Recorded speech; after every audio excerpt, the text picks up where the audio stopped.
Como les decía, regresábamos con un tema que está en el corazón del debate industrial europeo: cómo avanzar hacia una estrategia limpia sin perder competitividad. Vamos a abordar este primer bloque con 3 ponencias, 3 miradas complementarias para entender los desafíos y las oportunidades que se abren en esta transición. Hablar de Vicente Cortés es hablar de visión, conocimiento y compromiso con un futuro energético más limpio. Cofundador y presidente de honor de INERCO, catedrático de la Escuela de Ingenieros de Sevilla y experto de la Comisión Europea en captura de CO2, ha dedicado su carrera a tender puentes entre la industria, la innovación y la sostenibilidad.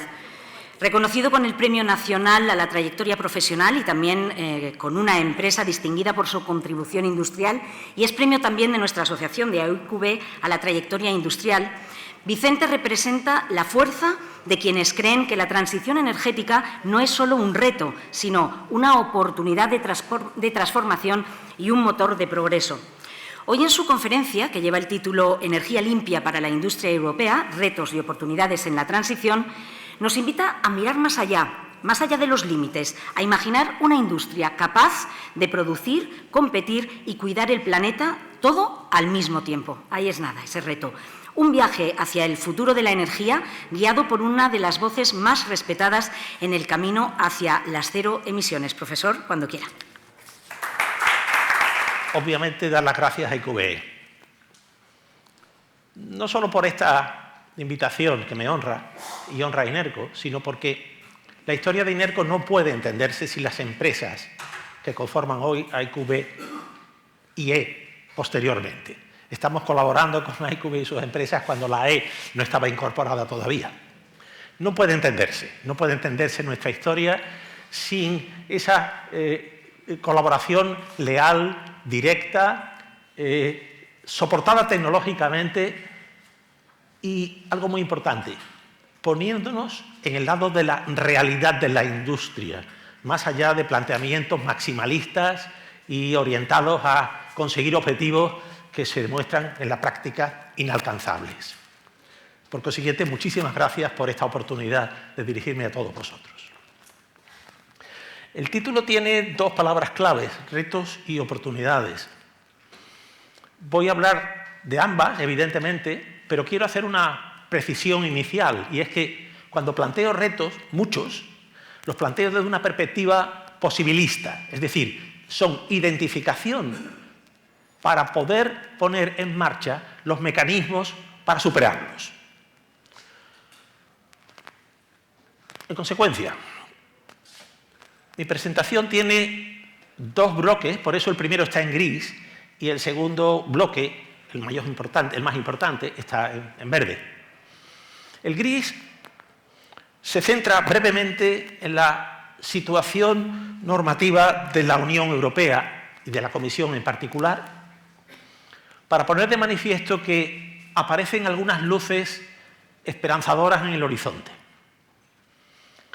El segundo grupo, del 2 al 7, centra con una finalidad, si me permiten, didáctica, la ordenación de una serie de vectores energéticos seleccionados, no todos, no me daría tiempo, en una sesión como esta daría para un curso completo, como los que pronuncia la profesora Díaz Requejo, pero que pretende precisamente poner de manifiesto dónde hay que trabajar, a mi juicio.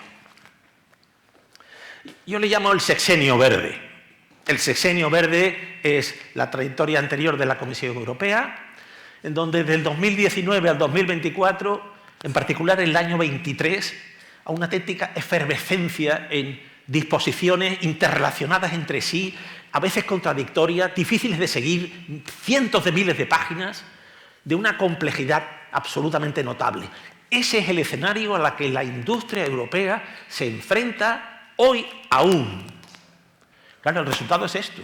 Es un laberinto. Es un laberinto. Es decir, si yo empiezo con el ETS1 del régimen de comercio de emisiones, puedo terminar allí con el CCU permanente y termino con el CCU permanente. Es de una complejidad notable, con unos costes extraordinariamente elevados y, sobre todo, con una dificultad de cumplimiento normativo real. La síntesis de estos 6 años Mirad que es difícil. Lo tengo en esas 4 hitos.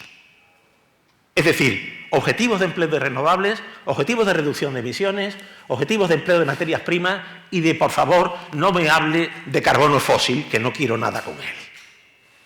Y la última línea de abajo es muy importante. Sin tener en cuenta el principio de neutralidad tecnológica. Alguien decide en Bruselas que esa es la tecnología.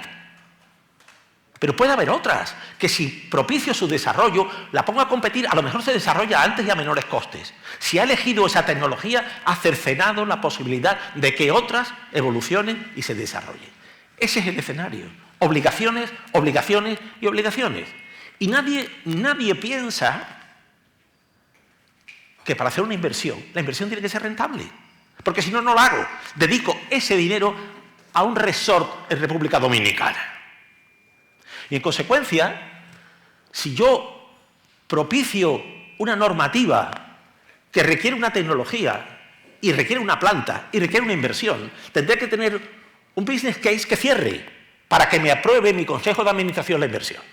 Salvo que las sanciones se carguen cualquier business case, como luego voy a poner de manifiesto. En cualquier caso, las dos de la derecha, amortiguación de la competencia exterior y mecanismos de financiación pública, están en vías de corrección a mi juicio. La amortiguación está con el famoso CBAM, el mecanismo de ajuste en frontera de carbono, con sus enormes imperfecciones y sus grandes dudas de si va a funcionar realmente en la práctica, y los mecanismos de financiación pública de los que voy a hablar ahora, porque parece por fin que el Green Deal, el gran Industrial Deal, el industrial, aparece la palabra industrial, por fin, va en ese sentido. De manera que ahora tenemos una nueva situación aparentemente. Tenemos un informe Draghi, una brújula de la competitividad, y aparece la palabra competitividad. Ya no es solo sostenibilidad, ya es competitividad. Y aparecen una serie de normativas. Hay diferentes colores que tienen su importancia, porque los azules son comunicaciones, y las comunicaciones no forman parte del acervo legislativo de la Unión Europea. No, son puntos de vista de la Comisión que luego se traducirán o no en directivas y reglamentos. Tenemos una serie de acciones en verde, recomendación de incentivos fiscales, voy a hacer una breve sinopsis a continuación, y se anuncia para el 2026 la Ley de Economía Circular, relevante en relación con la tercera de las presentaciones de este bloque inicial, con una visión de Atlantic Copper hace ya años que se demuestra totalmente acertada, y acciones en el sentido económico. Pero tengo ahí una cosa muy importante, revisión de Ley del Clima. Eso quiere decir que el objetivo del 2040 del 90% de reducción de emisiones no se revisa. Sigue manteniéndose que el 90% de las emisiones de CO2 con respecto a 1990 se puede alcanzar en el 2040. Aparecen medidas ahí tímidas, como que se puedan compensar algún tipo de créditos de carbono de calidad en terceros países. 90%, no nos engañemos. Claro, el Clean Industrial Deal tiene una palanca muy importante, que es el CISAF, son los términos de la Comisión, no, lo siento, y es una modificación del esquema de las ayudas de Estado. Saben que las ayudas de Estado tienen un mecanismo enormemente complejo, tienen que solicitarse autorización que se dilata mucho tiempo. La Comisión ha dicho, señores, vamos a simplificar esto. ¿Y cómo lo vamos a simplificar? ¿En qué ámbitos? He seleccionado 4, particularmente aceleración del despliegue. A todos nos suena que, en fin, trámites simplificados, veremos. Menores costes de la electricidad para industria electrointensiva. Llama la atención que aparecen los Estados miembros en todos los bloques de abajo. Apoyo a la descarbonización, que es la que me voy a centrar. Ayudas directas hasta 200 millones de euros. Y reducción de riesgos para inversión privada. Y aparece un lenguaje curioso, aporte de capital, equity. Los Estados miembros pueden aportar capital a SPV, a vehículos de propósito especial, para invertir con los inversores privados.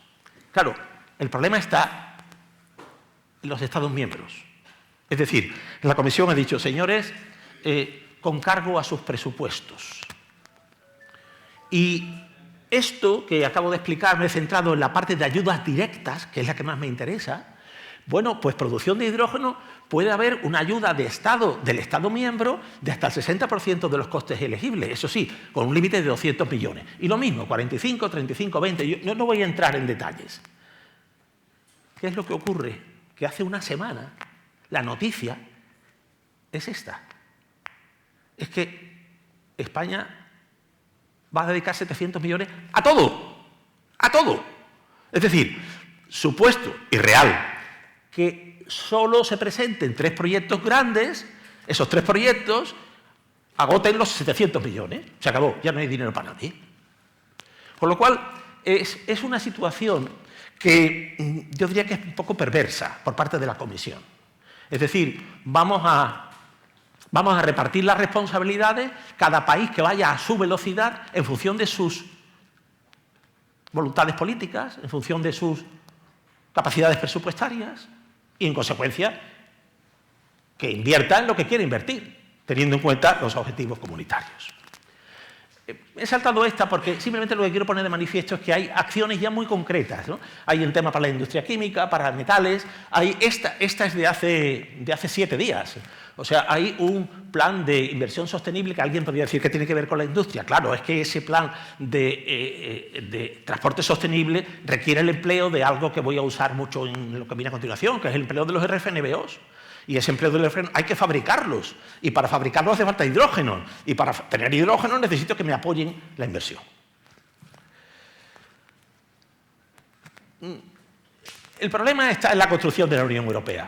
O sea, si 27 tienen que ponerse de acuerdo para adoptar una decisión, si la Comisión plantea una normativa, la normativa la tiene que ver el Parlamento, la tiene que ver el Consejo Europeo, la tienen que negociar entre los 3, llegar a un punto de encuentro en donde todos los países estén de acuerdo, eso intrínsecamente es lento.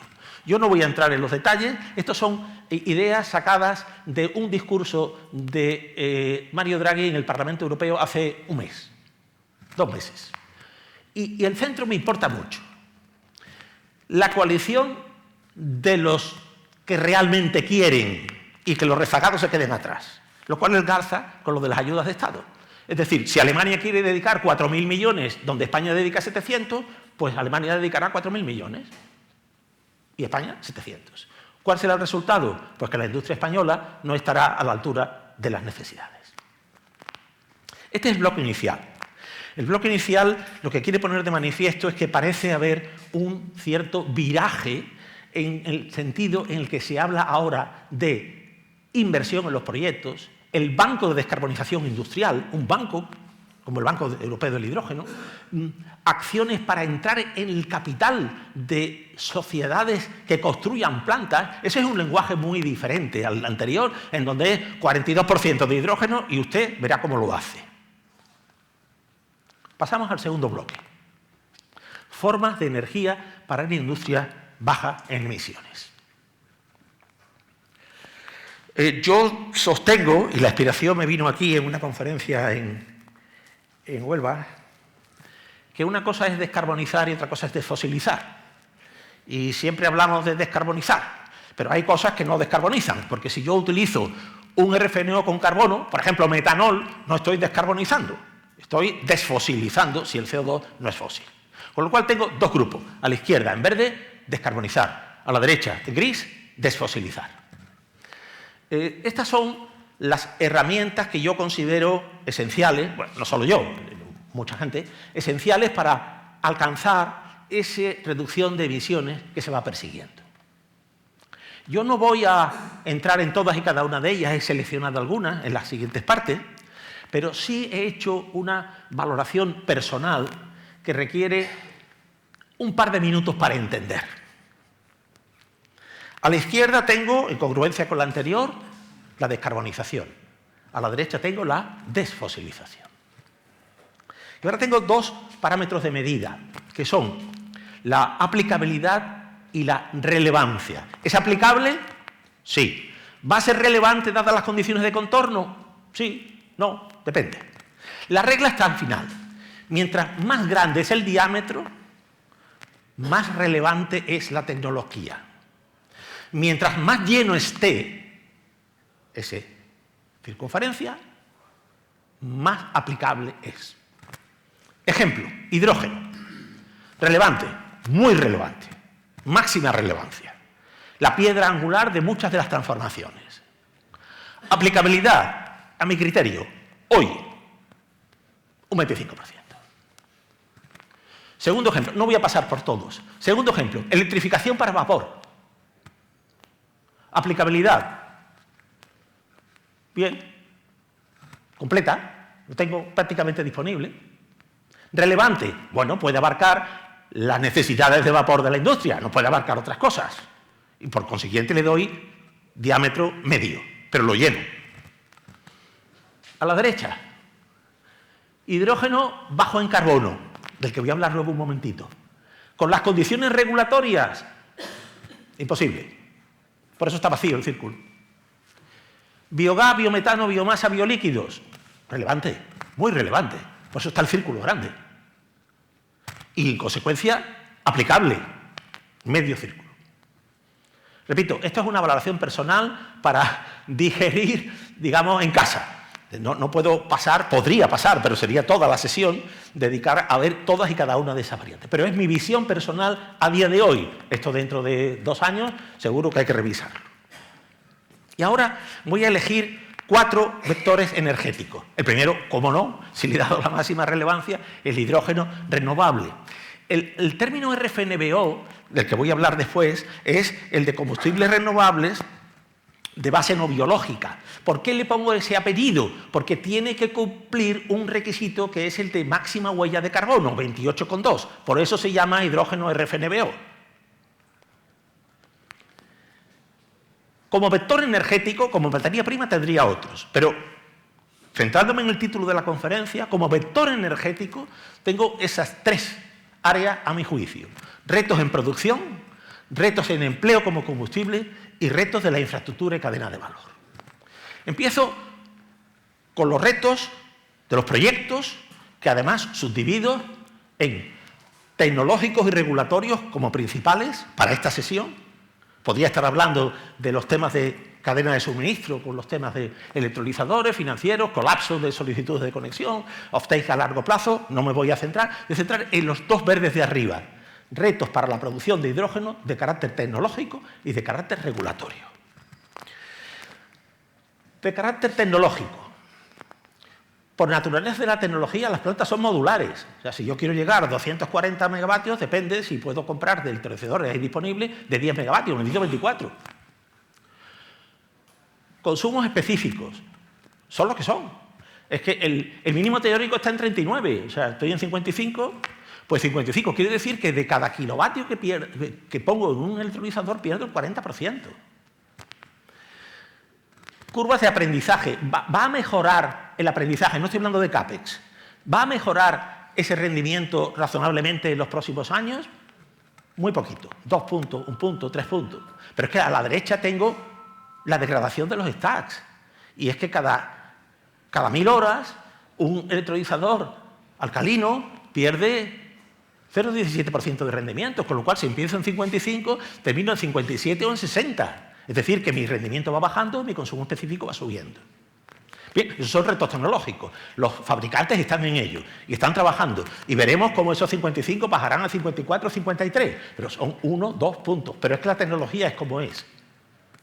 Esto no pretende nada más que poner de manifiesto que una planta de 240 megavatios de electrolisis a base de electrolizadores de 10 megavatios necesita 24 electrolizadores con todo ese BOP.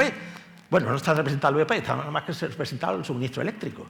Y eso genera complejidad y sobre todo es que no puedo tener economías de escala. Una planta de 50.000 toneladas no vale el doble que una de 25.000 en cualquier otra tecnología. No vale el doble, aquí casi, porque el BOP también se complica y el número de equipos también se complica. Dejo ya los tecnológicos, me voy a los regulatorios. Al final, la normativa es la que cercena las posibilidades de desarrollo y de implantación. No puedo utilizar energía renovable de una planta que haya sido construida 3 años antes de la planta de hidrógeno y que además no haya tenido ayudas. Si ha tenido ayudas, tiene que devolverlas. No se admiten revampings, repotenciaciones. No se admite almacenamiento en baterías. Dígame usted, ¿qué hago? Segundo, correlación temporal. Tengo que demostrar mes a mes que la producción eléctrica y la de hidrógeno coinciden. Y dentro de unos años, cada hora. Correlación geográfica. Solo en la misma zona de oferta me puedo abastecer de electricidad.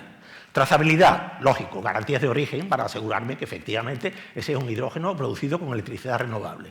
Y huella de carbono, 28,2. Para algunas cosas será sencillo, para otras será imposible conseguir 28,2.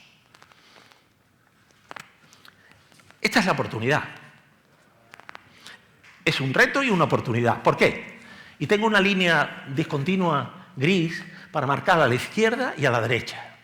A la izquierda es que la industria es responsable de producción y también de consumo.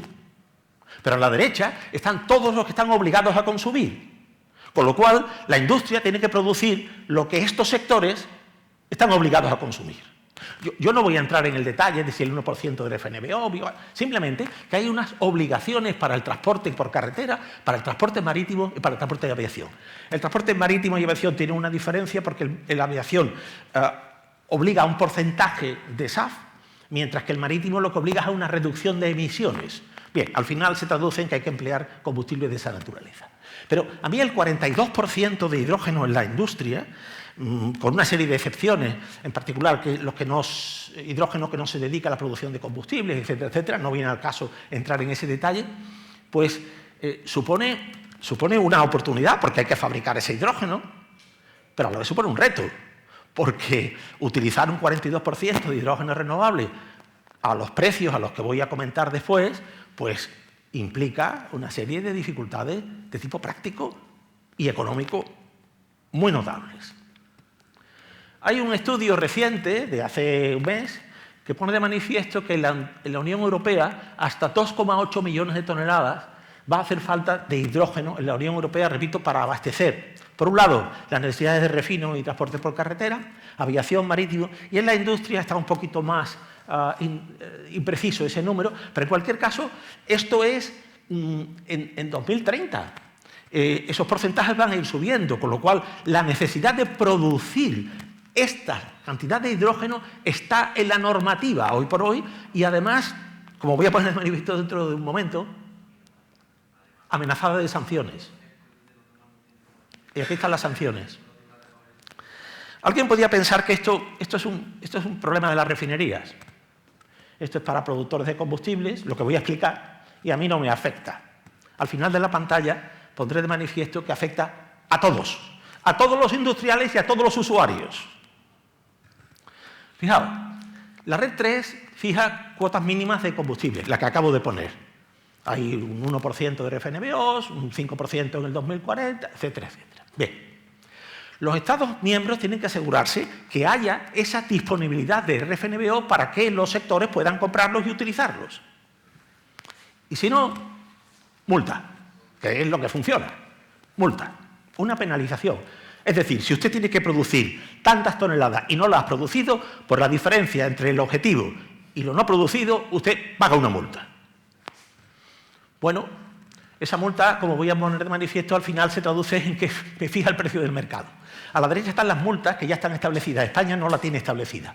La multa está, en el caso alemán, en 8,4 euros por kilo. ¿Eso qué quiere decir? Quiere decir, vamos a ver, parte inferior de la figura. La línea de 2,7 es el break-even del hidrógeno usado en refino. Es decir, aquel valor, el coste del hidrógeno renovable iguala al coste del gas natural más el derecho de emisión más transporte y distribución. En esas condiciones me da igual usar uno que otro. En consecuencia, si me ponen una multa de 8,4, yo estoy dispuesto a pagar 8,4 más 2,7. Porque entre pagar la multa o no pagarla, da lo mismo. Y tengo el hidrógeno. Con lo cual, la disposición a pagar de ese caso sería 11,1. Es decir, que el que necesita el hidrógeno está dispuesto a pagar 11,1 para que no le pongan la multa. La perversidad para mí es enorme. ¿Por qué? Pues porque voy a pagar 11,1 y voy a tener hidrógeno a 11,1. ¿Y ese hidrógeno para qué lo voy a usar? Lo voy a usar para consumo propio, los costes de fabricación de lo que viene detrás van a ser los que son, pero voy a utilizarlo para fabricar RFNO que va para el transporte. Y el RFNBO del transporte a 11,1, ¿a cuánto va a salir? A 8 veces más de lo que vale ahora. ¿Quién va a pagar eso? El transportista. ¿Quién va a pagar eso?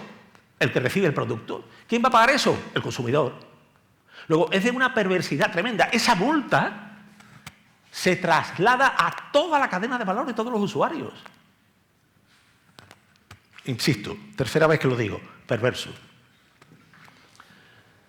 Retos del empleo como combustible. He dejado la fabricación, voy al empleo como combustible. Yo no voy a entrar aquí, evidentemente. Yo simplemente quiero poner de manifiesto en una sola pantalla la complejidad, ¿no?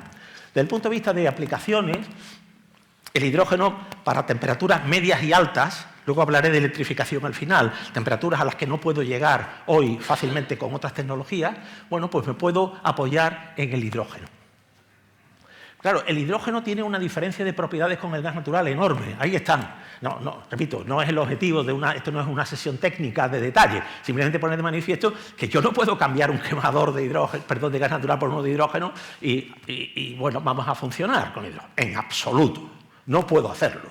No puedo hacerlo porque el comportamiento es totalmente distinto. Y eso me obliga a que mi caldera, mi horno, tiene que sufrir un revamping o comprar uno nuevo. Porque tengo que cambiar los quemadores, tengo que cambiar los materiales. La llama de hidrógeno no es radiante, es solo convectiva. Las zonas radiantes de los hornos y calderas me sobran. Seguridad de ATEX tiene otras prescripciones distintas y, desde luego, el control de regulación.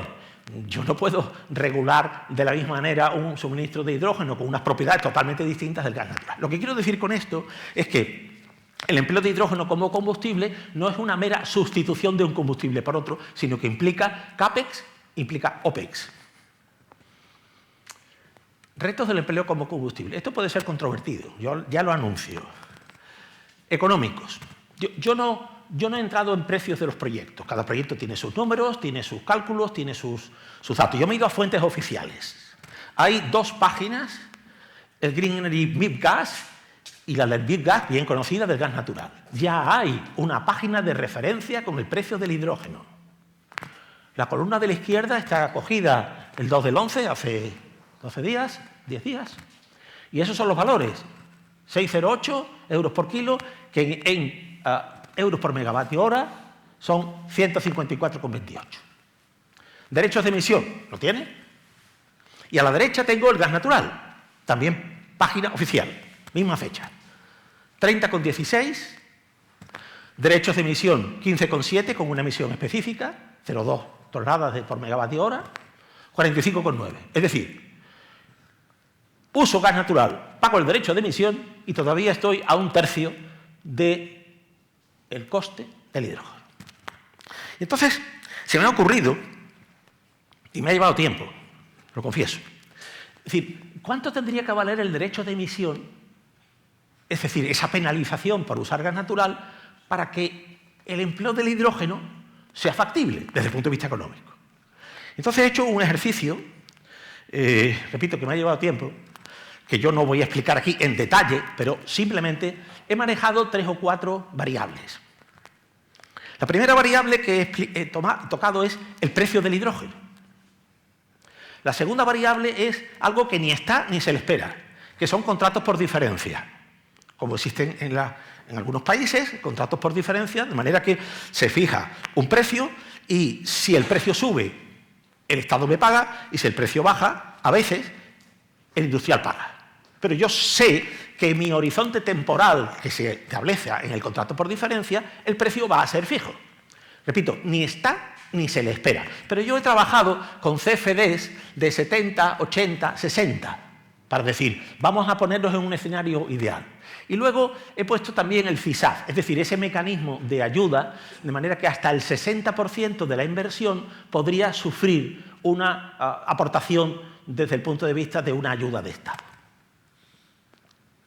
La línea verde discontinua es el precio del derecho de emisión, aproximadamente 78, 80.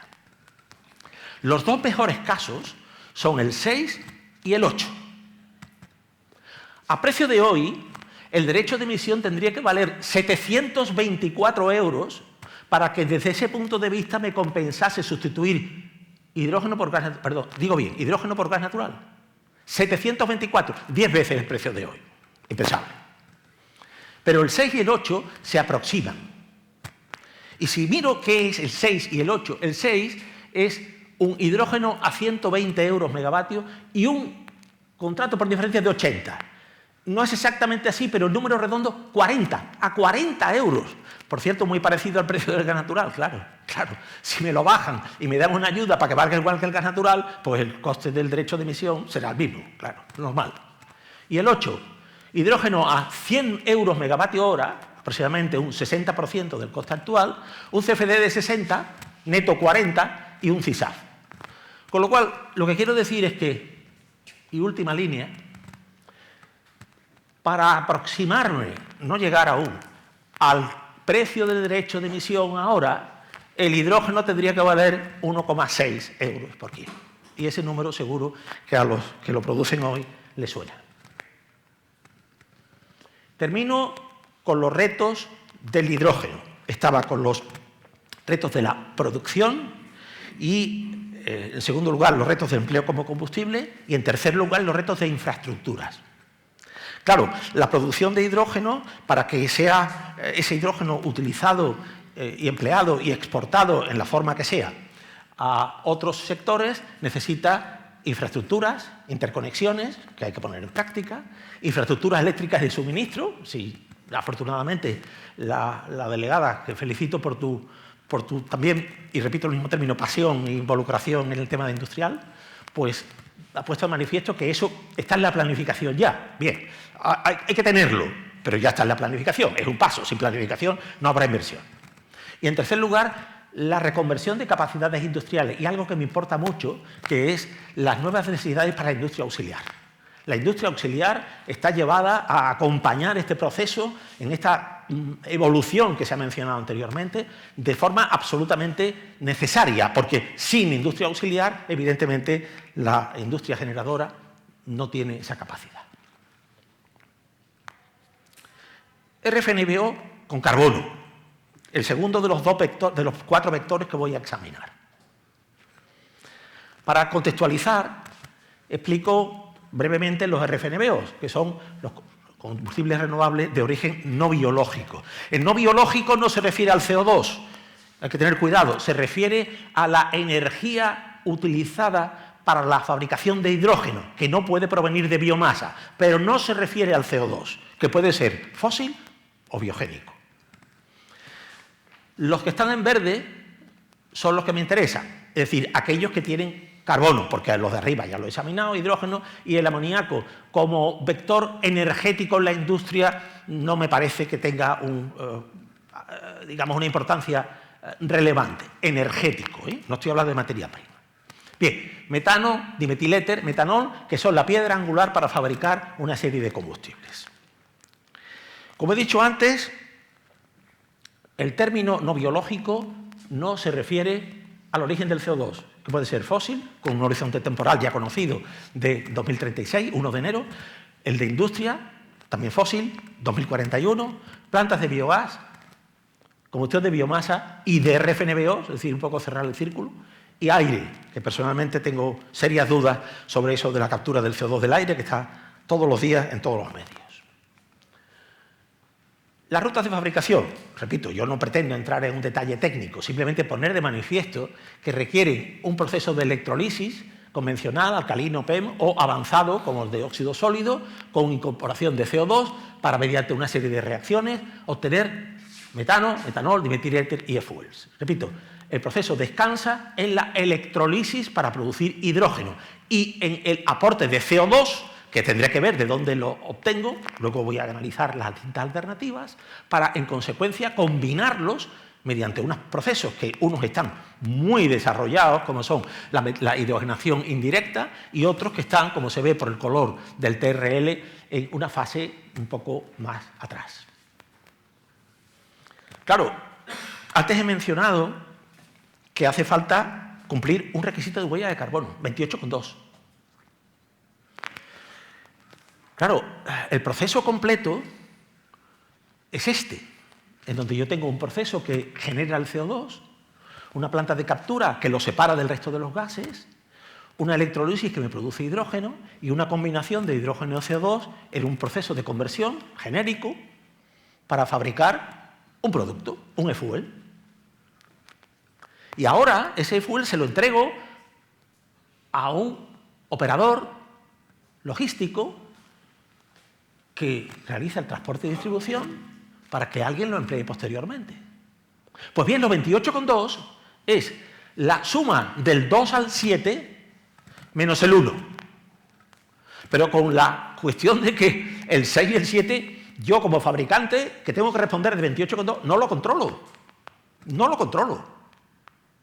Pero tengo que sumarlo y me tienen que reportar cuál ha sido la emisión del camión que ha transportado hasta el centro de almacenamiento y de almacenamiento a la gasolinera. ¿Por qué el menos 1? Pues porque, claro, aquella planta que captura su CO2 ya no lo emite. Y en consecuencia tengo que restarlo. Pero claro, lo resto en el 1, pero me están esperando en el 7. Porque claro, va a terminar en la atmósfera. Y hay otra, yo no voy a usar el término más, hay otra condición. Y es que aquella planta, a pesar de que ha capturado el CO2 y la ha mandado a fabricar combustible, tiene que pagar derechos de emisión. ¿Pero cómo? Pues si yo no lo he emitido. No, pero como lo va a emitir aquel y aquel no le voy a cobrar, por el momento que viene el ETS2, usted paga el derecho de emisión. Y luego ya hablaremos. Y usted, si repercute ese derecho de emisión sobre la cadena de valor, esa es una cuestión de su negociación con el que le vende el RFNBO y los factores que incluyen en el precio. Con lo cual, repito, hay que alcanzar 28,2 para que ese hidrógeno sea RFNBO, para que ese RFNBO cumpla y sirva para cumplir los objetivos del 5%, del 20%, etcétera, etcétera. El siguiente reto para fabricar RFNBO con carbono es la disponibilidad de los insumos. En particular, me he centrado aquí en energía eléctrica y energía térmica. Yo tengo, por supuesto, ya conocido, en electrolisis necesito aproximadamente 10,2 megavatios hora eléctricos por tonelada. Perdón, 10,2 megavatios hora eléctricos para una tonelada de metanol, no por tonelada de hidrógeno, para una tonelada de metanol. Unos auxiliares, la captura tiene una necesidad térmica enorme en las tecnologías convencionales, que son las primeras que se están implantando, 1,3 megavatios hora térmicos, y la conversión también tiene una demanda eléctrica importante. Al final, yo necesito una gran cantidad de energía eléctrica, repito, para una tonelada, una planta de 50.000 toneladas, de 100.000 toneladas, hay que multiplicar todas esas cifras. Y eso, evidentemente, compite con otro tipo de necesidades. Claro, hay una vía interesante que permite atenuar la huella de carbono y aproximarse a 28,2. Mejor dicho, hay dos. Una estaba en una pantalla anterior, que decía, la energía eléctrica renovable tiene 0 emisiones. Eso es falso. No tiene 0 emisiones.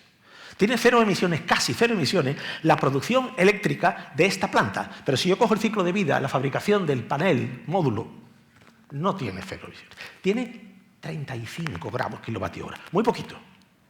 Porque el gas natural tiene 390. Muy poquito. Pero no es 0. Pero por real directiva es 0. Bien. Lo que decía de neutralidad tecnológica. ¿Saben ustedes cuál es la huella de carbono de la electricidad nuclear? 5. 7 veces menos que la de la energía renovable fotovoltaica. Pero como la emisión se produce en China, no cuenta para la Unión Europea y sus objetivos. Pues bien, la primera vía es empleo de energía eléctrica renovable, porque por real decreto, repito, 0. Y la segunda es integrar energéticamente, lo cual supone, evidentemente, CAPEX y supone complejidad, porque algunas de las tecnologías no están. Fíjense que la captura tiene una demanda enorme de electricidad y sobre todo de energía térmica para regenerar los absorbentes en las tecnologías convencionales. Hay otras que están trabajando para reducir eso. Bien, en cualquier caso yo tengo un proceso de fabricación y una electrolisis que producen una gran cantidad de calor. Si yo soy capaz de recuperar ese calor y reintroducirlo en el proceso de captura y puedo utilizar algo que todavía no está suficientemente digamos, apto para la aplicación industrial a gran escala, que son los ciclos orgánicos Rankine, pues tenemos la posibilidad de reducir el consumo energético. Y si reduzco el consumo energético, reduzco la huella de carbono. Pero, repito, esto añade complejidad a una cadena que tiene un proceso, una captura, una conversión, y además tengo que integrarlos. Y eso va a concitar dificultades en algunos de los esquemas que voy a plantear a continuación. Porque, ¿de dónde viene el CO2? No se olvide que estoy hablando de los RFNO con carbono, y el carbono es CO2. Hay muchos esquemas, pero he seleccionado 3, muy sencillos, muy sencillos. Primero, yo tengo mi planta que produce una corriente de CO2 diluida y tengo mi planta de captura. Capturo el CO2, lo llevo y lo combino con mi electrolisis y fabrico RFNBO. Eso está al alcance de algún tipo de industria, no de todos tipos de industria.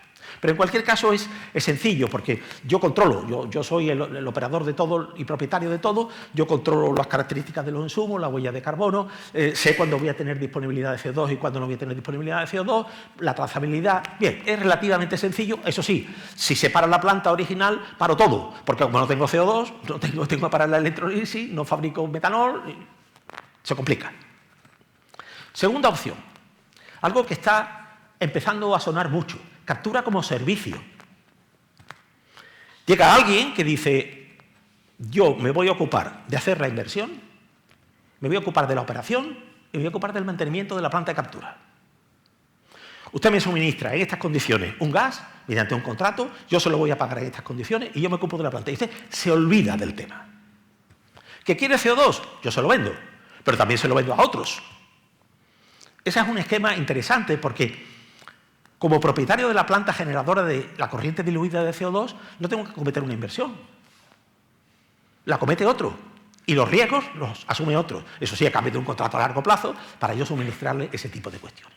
Eso tiene una dificultad, y es que si la planta en gris de la derecha pertenece a uno y la planta en verde de la izquierda, que es la de producción de la corriente de CO2, produce a otro, la integración energética se complica. Se complica porque son plantas de operadores distintos. Y luego, pues tengo una ventaja, y es que si el proceso es electrificado, es decir, el proceso de captura es criogénico, ahí no tengo problema, porque voy a utilizar energía eléctrica renovable y yo sé que la huella de carbono que tengo que imputarle a ese CO2 va a ser extraordinariamente reducida. Con lo cual es un esquema que está mereciendo atención por fondos de inversión, porque es una oportunidad de negocio interesante. La tercera y última es un modelo híbrido. Un modelo híbrido en el que puede haber muchas variantes, pero voy a explicar una. Yo soy el operador de la planta que produce el CO2, monto mi planta de captura, pero lo suministro a una infraestructura común, gestionada por un operador de la infraestructura. Y eso implica una serie de cuestiones fácilmente resolubles, y es que yo entrego lotes, porque claro, yo tengo que saber el origen de ese CO2, si es biogénico, si es fósil de electricidad, impensable en España, si es fácil de la industria, y lo que llaman los atributos. Es un lote. Luego da igual que en el otro extremo de la infraestructura alguien retire no esa molécula de CO2, da igual, retiro un lote o dos de las características que se cargó, da lo mismo, no tiene por qué ser, no tengo que hacer un screening, una separación de las moléculas, no, esta que es biogénica no, la de fósil sí, no. Yo he cargado un lote, ese lote está disponible para venta y yo lo puedo adquirir. Bueno, este es un modelo complejo, el operador del sistema necesita evidentemente una trazabilidad, blockchain ahí es absolutamente indispensable, pero en cualquier caso, de alguna manera me da flexibilidad, porque yo puedo producir CO2, pero si hoy, y lo necesito, pero si hoy no lo produzco, tiro de la infraestructura y sigo operando mi planta, y no tengo ningún problema en ese sentido. Lo que quiero poner de manifiesto es que esto de fabricar, por ejemplo, metanol, metano, dimetiléter, suena como muy bonito, pero tiene unas implicaciones prácticas, tecnológicas y operativas enormes, porque necesito dos insumos, cada uno con una disponibilidad distinta. Ten en cuenta que la producción de hidrógeno será X miles de horas, pero no va a ser los 8.000 horas al año, y en consecuencia implica una renovación completa de los esquemas de funcionamiento tal y como los conocemos hoy.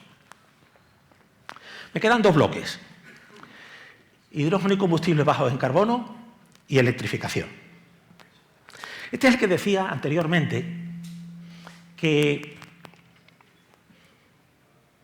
ni tiene relevancia ni es aplicable, pero sin embargo es enormemente interesante. Porque alguien podría preguntar, bueno, si no tiene relevancia y no es aplicable, ¿por qué lo trae aquí? Porque es una vía de transición extraordinariamente importante. Nos estamos empeñando, con razón, en tener un hidrógeno renovable, pero puedo tener un hidrógeno con una huella de carbono igual. Entonces, dentro de la directiva se llama el Gas Package, aparece la definición de los hidrógenos bajos en carbono. Los hidrógenos bajos en carbono proceden de no renovables y el origen puede ser, importante esto, fósil o nuclear. Es decir, que Francia puede fabricar hidrógeno y lo puede hacer y puede cumplir objetivos, puede fabricar hidrógeno a partir de electricidad de origen nuclear y se olvida del hidrógeno renovable. Siempre que cumpla los famosos 28,2. Si cumple 28,2, yo no le miro el pedigrí al hidrógeno, mire usted, me da lo mismo. Me da igual que sea renovable como que sea bajo en carbono, 28,2. Y luego están los combustibles sintéticos, que son algo así como los que acabo de ver de los RFNO con carbono, en donde el hidrógeno no procede de fuentes renovables, sino procede o tiene la naturaleza de combustible bajo en carbono. Claro, vamos a descender los detalles, donde está el diablo. Vía tecnológicamente factible. Yo tengo un reformado con vapor de metano y esa corriente que tiene, entre otras cosas, hidrógeno y CO2, le separo el CO2 y ya tengo hidrógeno bajo en carbono. Ese CO2 lo tengo que llevar a almacenamiento geológico. Pero es que aguas arriba del reformado, el metano tuvo que venir de algún sitio.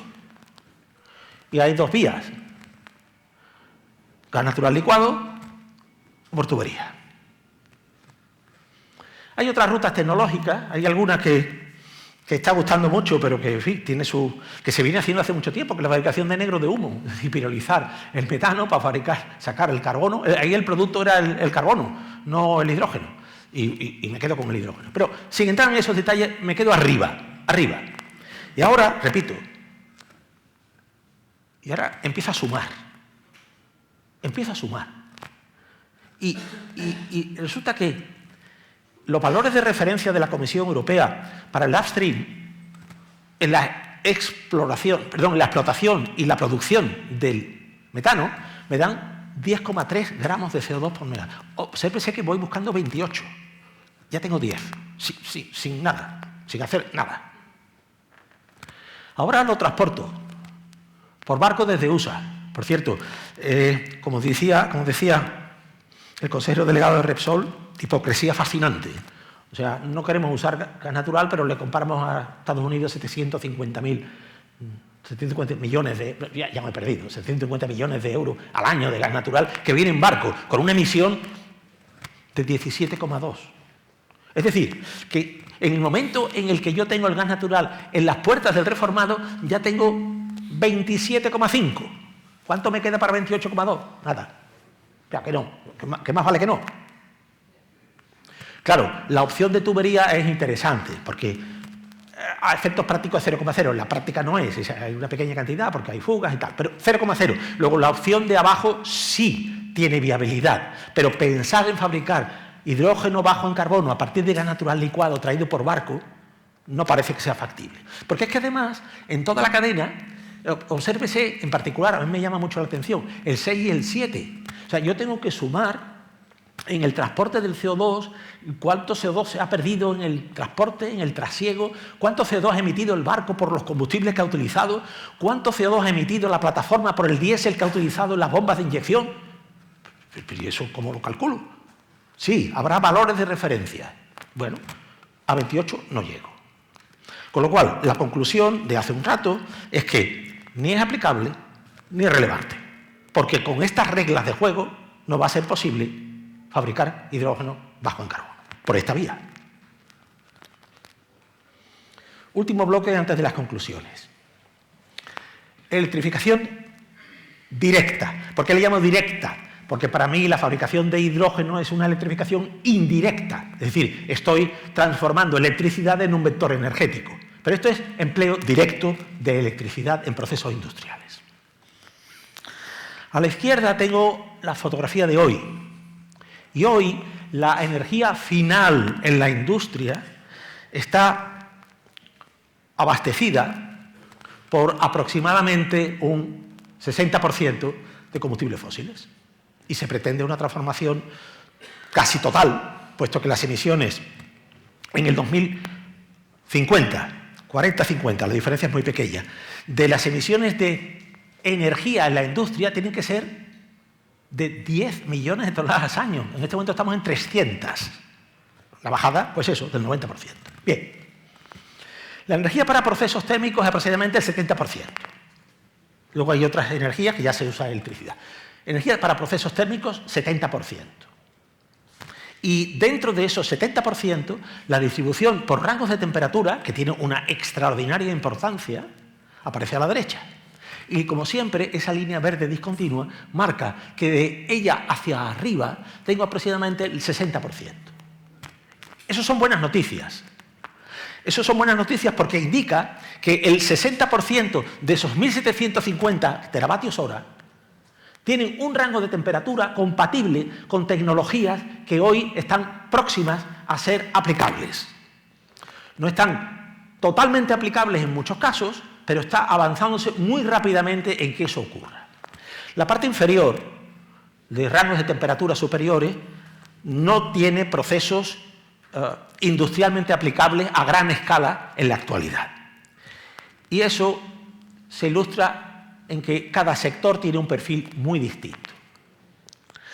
Hay 4 grados de colores. Me voy a centrar en el primero de ellos para utilizarlo como ejemplo. Hierro y acero, el color más intenso, indica que la temperatura es alta, más de 500, no electrificable. Y las otras 3 franjas son 3 rangos, incluido refrigeración, que son electrificables. En el hierro y acero eso no es factible. Es decir, el 83% de la demanda energética para calor viene de rangos de alta temperatura. Pero si me voy al papel, pulpa y madera, la situación cambia radicalmente, porque la fracción oscura es muy pequeñita. Y sin embargo, las fracciones de temperatura más baja forman la práctica totalidad, de manera que fijaos que solo el 2% de la energía térmica demandada, solo ese 2%, procede de rangos de temperatura elevados. El resto es electrificable. Hace un instante decía que tenemos una cuestión de tecnología, de disponibilidad, de aplicabilidad. Eso se explicita aquí. Arriba tengo esos 4 factores. Naturaleza de los procesos, nivel térmico, ya lo he acotado, 400, 500 Celsius, tamaños a escala industrial, yo puedo tener una caldera de resistores que me da 100 kilos hora, pero es que necesito 100 toneladas día. Y los TRL, el nivel de desarrollo tecnológico. Tengo el estadio 1 y el estadio 2. El estadio 1 son tecnologías razonablemente aplicables, sino ahora en un corto espacio de tiempo, particularmente las bombas de calor y la recompresión mecánica de vapor. Y luego calderas eléctricas de resistores, de electrodos, la producción de vapor con calderas eléctricas es un estándar de mercado, más caro probablemente, pero es factible. Con lo cual, hay un estudio de McKinsey que dice cuál sería la cuota de mercado de esas tecnologías en el 2030. Las bombas de calor, claramente, con un 35%. Los hornos de inducción con un TRL bajo. Obsérvese que hay una columna a la derecha que pone el TRL alto, bajo, medio. La recompresión mecánica de vapor con un TRL alto. Es decir, la conclusión es que tengo las bombas y los MVR están disponibles. Las calderas eléctricas evolucionando hacia alto también. Y luego un conjunto variable. Con lo cual, digamos, hay una perspectiva interesante de electrificación porque el margen de maniobra es grande a la espera de que las tecnologías sean competitivas, fiables y estén disponibles a gran escala. Pero claro, la realidad es tozuda. Es Voy a cambiar una caldera de gas natural por una caldera eléctrica. ¿Y cuánto me cuesta la electricidad? Esta es una página del observatorio, del barómetro AEG, de hace, no sé, el día 3. Empiezo por la línea de abajo en rojo. La electricidad en España, para uso electrointensivo, es 3 veces más cara que en Francia. A ver cómo competimos. Y más cara que en Alemania. ¿Y eso por qué? Ahora me voy a la línea roja superior. Coste de mercado. España, 65-68. Caramba, no teníamos los renovables, que éramos más baratos que nadie. Francia, 49-27, claro, nucleares. Alemania, 80, con carbón y gas natural. ¿Qué es lo que ocurre? Porque tengo una línea que se llama CO2 indirecto, en donde el Estado miembro puede reducir ese precio en virtud del CO2 asociado a la electricidad que compra y no repercutirle a esos sectores, para evitar fuga de carbono, el coste del CO2. Y España le resta 24, pero es que Alemania le resta 50. Esto es un límite fijado por la Unión Europea y se aplica o no, según se quiere, o se solicita una exención, como lo ha hecho Alemania, donde le han concedido lo que llama el supercap. Y el supercap implica que puede restar 50. Con lo cual, si voy, y no voy a hacerlo, mirar todas las líneas, resulta que me encuentro con que hay aquí cargos e impuestos, servicios de ajuste, 17 euros en España, que no los hay en los demás países. Con lo cual, ya no es una cuestión solo de que tenga una caldera de electrodos adecuada para producir vapor, es cuánto me cuesta producir vapor con esa electricidad a ese precio.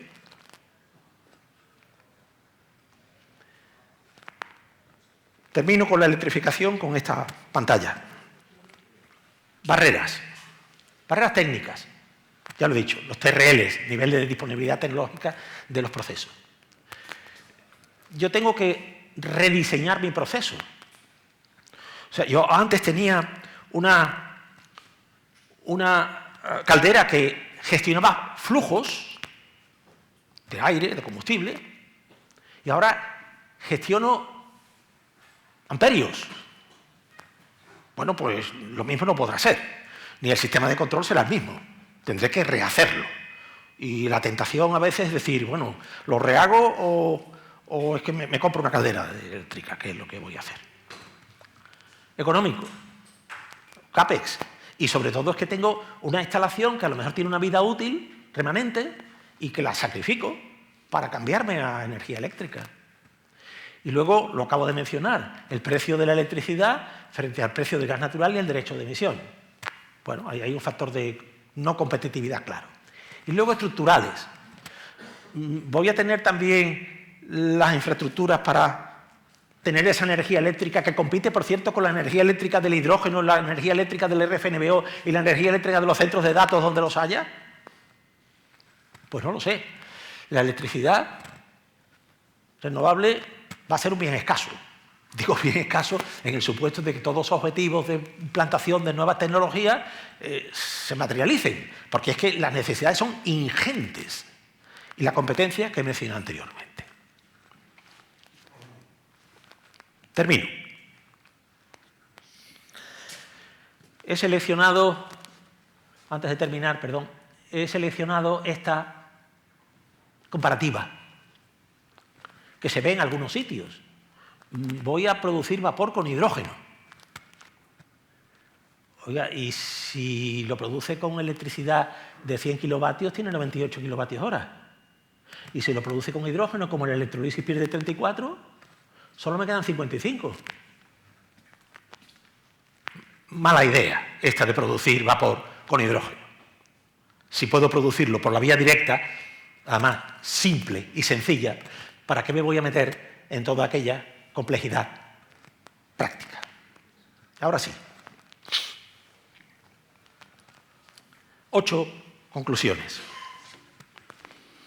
La primera, hay una sobreregulación que genera una enorme complejidad de cumplimiento y que requiere simplificación.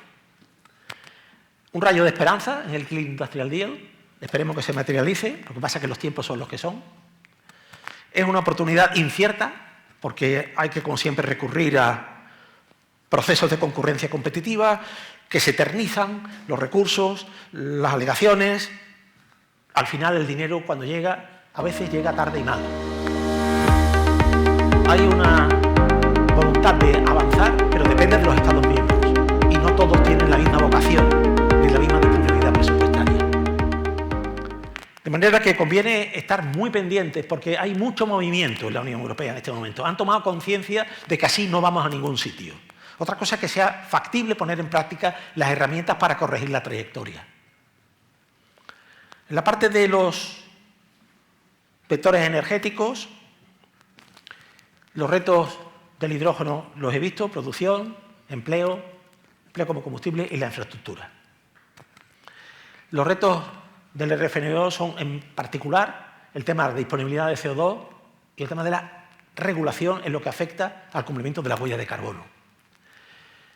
La fabricación de hidrógeno bajo en carbono, para mí, que no va a ser factible en este escenario en que nos estamos moviendo.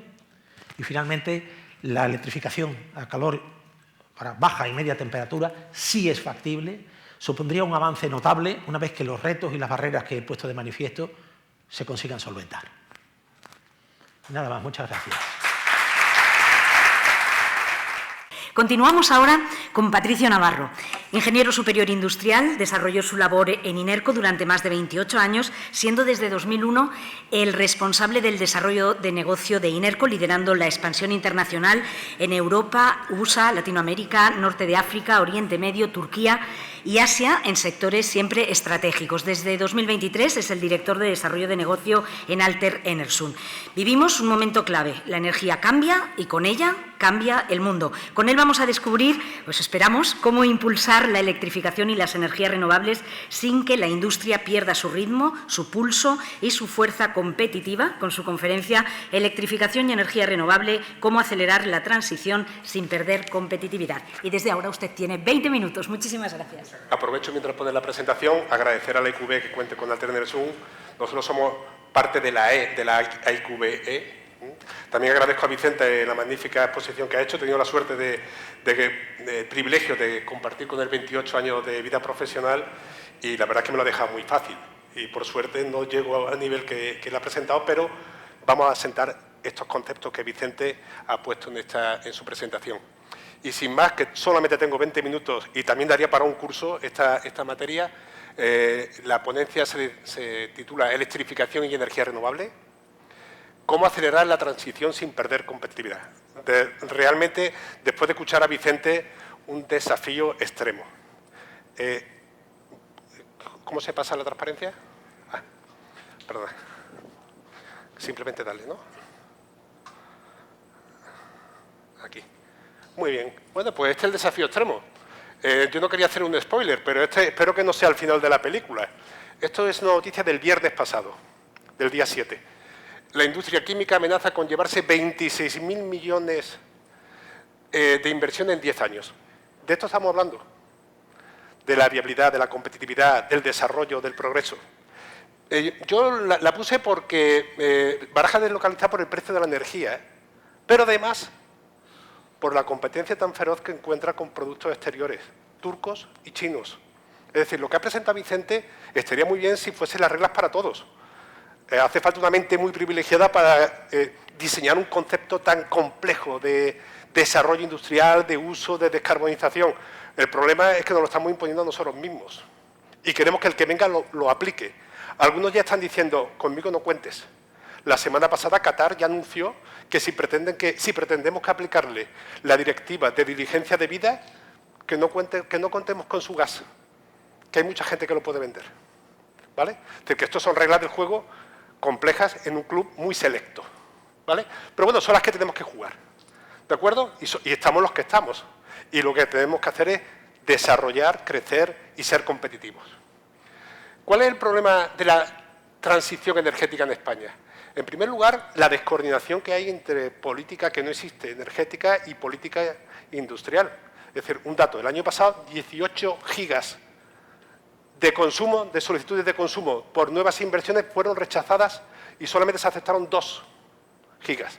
Es Es decir, hay una limitación, un cuello de botella, porque la red y el sistema no es capaz de admitirlo. No nos anticipamos a los desarrollos que hay. Y como bien decía Vicente, la electrificación va a ser fundamental en la nueva economía que se quiere imponer. En segundo lugar, el precio de la electricidad.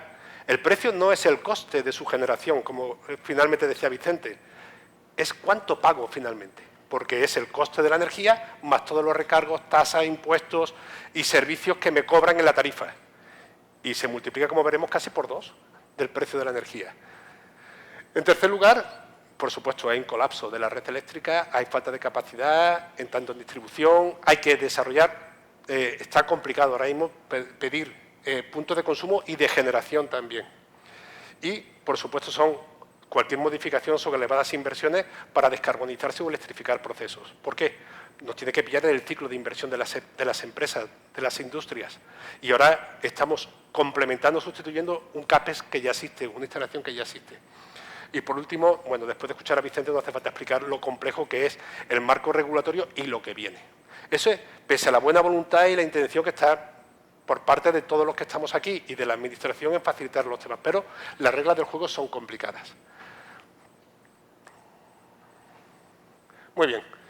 Hilando un poco, como decía Vicente, ya en el año 2024, en la brújula europea de la competitividad europea, en el informe Draghi, ya propuso una serie de medidas para mejorar esa competitividad y no irnos al traste. Y concretamente hizo 9 propuestas para descarbonizar y mejorar la eficiencia energética. Estas propuestas las veremos salpicadas ahora en la presentación. Lo primero, por supuesto, es utilizar energía barata y sostenible. En segundo lugar, potenciar las redes eléctricas. Cita expresamente los acuerdos de compra de venta de energía directos, los famosos PPAs. La autogeneración y autoconsumo de energía. Es importante acercar la generación al consumidor final. El almacenamiento y tecnología de flexibilidad y un acceso energético competitivo a sectores industriales clave. Draghi planteaba que habría que invertir 800.000 millones de euros al año para dar cumplimiento a su plan. El balance de este año es que no se ha cubierto ni el 11% de lo que él proponía. Ya llevamos un año del plan Draghi. Perfecto. Bueno, ¿por qué la transición energética? Lo primero que uno piensa es por un compromiso ambiental, por una descarbonización, por una reducción, por la lucha del cambio climático. Pero veamos cuál es la situación. Vamos a analizar en este momento cuál es la situación que tenemos a nivel global. El objetivo que se tiene es que en el 2050 haya un escenario, el escenario neto global a nivel mundial de 0 emisiones. Eso supone que tenemos que reducir 34 gigatoneladas de CO2 al año. Evidentemente, por sectores, vemos que la industria y la generación de energía y plantas de calor son los que más contribuyen y también será la industria la que más podrá, el efecto mayor que pueda tener en esa reducción. ¿Vale? ¿Y de qué manera puede adoptarse? Las medidas son implantando renovables, ahora veremos la aceleración que ha tenido España, la eficiencia energética, que se viene trabajando históricamente, todas nuestras empresas, ya hay un margen menor de mejora en la eficiencia energética y sobre todo lo que hemos estado viendo en la primera parte de Vicente, ¿no? El uso de moléculas que tienen una componente muy importante de electrificación. Vicente Cortés prácticamente lo que presentaba era electrones que se convertían en una molécula con un coste muy alto y con una capacidad muy alta de producción de esos electrones y la electrificación de determinados procesos y sectores. ¿Vale? Esa es la contribución que vamos a tener. Prácticamente en la industria va a descansar en el 80% o en los procesos el 80% de la descarbonización que se prevé. Muy bien, este es el mercado. ¿Cómo está respondiendo el mercado sin todas estas reglas? Es decir, es un informe que publica Bloomberg anualmente. Hombre, lo que llama la atención es el sector de la descarbonización a nivel mundial. ¿Veis? Son cifras de seguimiento hasta el año 24, que son las últimas que se han publicado. Como veis, son más de 2.000 billones de dólares al año. El crecimiento ha sido exponencial. Pero yo me quedo de aquí con una cuestión. No solamente el fuerte crecimiento, sino ¿es suficiente? Estos son los 2.000 millones de dólares que se han invertido en descarbonización a nivel mundial en el año 24. Si queremos alcanzar los objetivos del 2030 o del 2050, de aquí al 2030 cada año habría que multiplicar casi por 3 esa inversión. De aquí al 2030, llegamos tarde. ¿Vale? llegamos tarde. Y otro dato que no está aquí es que de toda esta inversión, de los 2.000 billones, el 40% se realiza en China. El otro 60% se reparte casi a partes iguales en Estados Unidos, con un 20%, Europa con un 20% y el resto del mundo 20%. Es decir, si esas economías están invirtiendo en esta velocidad y en esta intensidad, ¿qué significa? Aquí hay competencia, hay competitividad, aquí hay mejora y se lucha por ello. ¿Vale? Bueno, eso ha llevado un efecto primero muy interesante, que esta fuerte inversión, este crecimiento y estas economías de escala ha hecho que el LCOE, el precio del coste de la producción equilibrado de las energías renovables, se ha ya reducido casi al 10% de lo que costaba hace 15 años. ¿Y eso qué ha provocado? Pues que hoy en día las fuentes de energía de generación eléctrica más rentables son las renovables. Luego, un factor de competitividad sería adoptar estas energías frente a los combustibles fósiles en utility scale. Aquí, otro que está descendiendo también de manera dramática y a la misma velocidad es el almacenamiento eléctrico de energía, que ya es competitivo frente a otras formas de energía de generación fósil. Luego, esto tiene una parte positiva dentro de la catástrofe del final de la película, ¿no?, de la salida. España está en el sitio y está en el mercado donde puede tener un factor diferencial de competencia y es su menor coste de energía, de generación de energía. Tenemos otra serie de limitaciones que tenemos que ver, que no solamente es cuestión de generar, ¿no? Esto ya lo presentó Vicente anteriormente, que es el coste diferencial de competitividad a nivel europeo. Es exactamente igual. Esto es un informe que publica el IRENA, que tiene un error, porque el LCOE está cambiado. El LCOE de la fotovoltaica debería ser el de la eólica, pero España tiene un nivel diferencial significativo del coste de la energía renovable frente a Alemania y Francia, que no se lleva, como veíamos con la tarifa y el precio de la energía que presentaba Vicente en su tabla, no se lleva el precio final. Tenemos un diferencial de coste de energía sustancial dentro de nuestro propio mercado. Ya no solamente contra los que están fuera de nuestro selecto club, sino internamente por un artificio, por una disposición de tarifas y de impuestos y de desgravaciones, estamos en desventaja frente a Alemania y Francia, significativamente. Pero no solamente eso, Europa de media tiene una diferencia frente a Estados Unidos prácticamente de un 30% del coste de la energía, igual que en China. El coste de la energía en China y en Estados Unidos es muy semejante, con fuentes muy diferentes. Estados Unidos se apoya en gas y China en cualquier forma de energía, renovable, carbón, oil, gas, lo que haga falta. Pero tenemos ese diferencial. Y no lo presentaba aquí por ese diferencial que es evidente, sino por una cuestión que es el riesgo, la seguridad. Cuando estamos en crisis, cuando no hay suministro, la diferencia se dispara. Y eso ocurrió en esa franja, no cuando el mercado está estable. Y no hay seguridad, el mundo está muy turbulento y no hay seguridad. La geopolítica es compleja. Ahora compramos el gas en Estados Unidos, en Qatar, lejísimo. Antes era mucho más seguro cuando venía por tubo, aunque viniese de Rusia. Es decir, ahora mismo la estabilidad es compleja y eso da diferenciales en el coste de energía frente a nuestros competidores. Entonces, además, la transición energética no es una cuestión solamente de cumplimiento voluntario o obligatorio de lucha contra el cambio climático. Es una necesidad competitiva y de seguridad y de garantía de suministro. Por suerte, el recurso de la renovable lo tenemos local. Aquí en Huelva tenemos un recurso muy valioso desde el punto de vista fotovoltaico, a un coste muy razonable, pero nos encontramos otra serie de dificultades que ahora veremos. Muy bien. En primer lugar, esto es un informe que ha publicado el Instituto Nacional de Estadística este viernes pasado, que dice cuáles son las emisiones, la contabilidad ambiental de España y dónde se centran las emisiones. Es muy interesante esta tabla, como digo, son los últimos datos del año 24, se publicó el viernes pasado, el día 7 de noviembre, y de las 280.000 toneladas de CO2, el 24% casi viene de la industria, pero y del suministro de energía ya solamente el 14%. Los sectores más intensivos son hogares y transporte, pero lo importante está aquí. En la reducción desde el año 2008 de las emisiones en el sector de generación de energía, ya hemos bajado un 63,1%. Es decir, la implantación, el cambio del mix de generación en España con la implantación de las renovables se ha hecho intensamente y, digamos, en cantidad suficiente. Tiene ya una rebaja importante. Hemos llegado casi al límite de lo que puede absorber el sistema, como estamos viendo. La industria manufacturera ha reducido casi un 40% desde el año 2008. Es decir, principalmente por eficiencia energética, por reducción de consumos, principalmente. Todavía no ha llegado una revolución en los procesos que podremos ver ahora. ¿Por qué nos centramos en la industria y no nos centramos en otros sectores? Pues principalmente porque es controlable.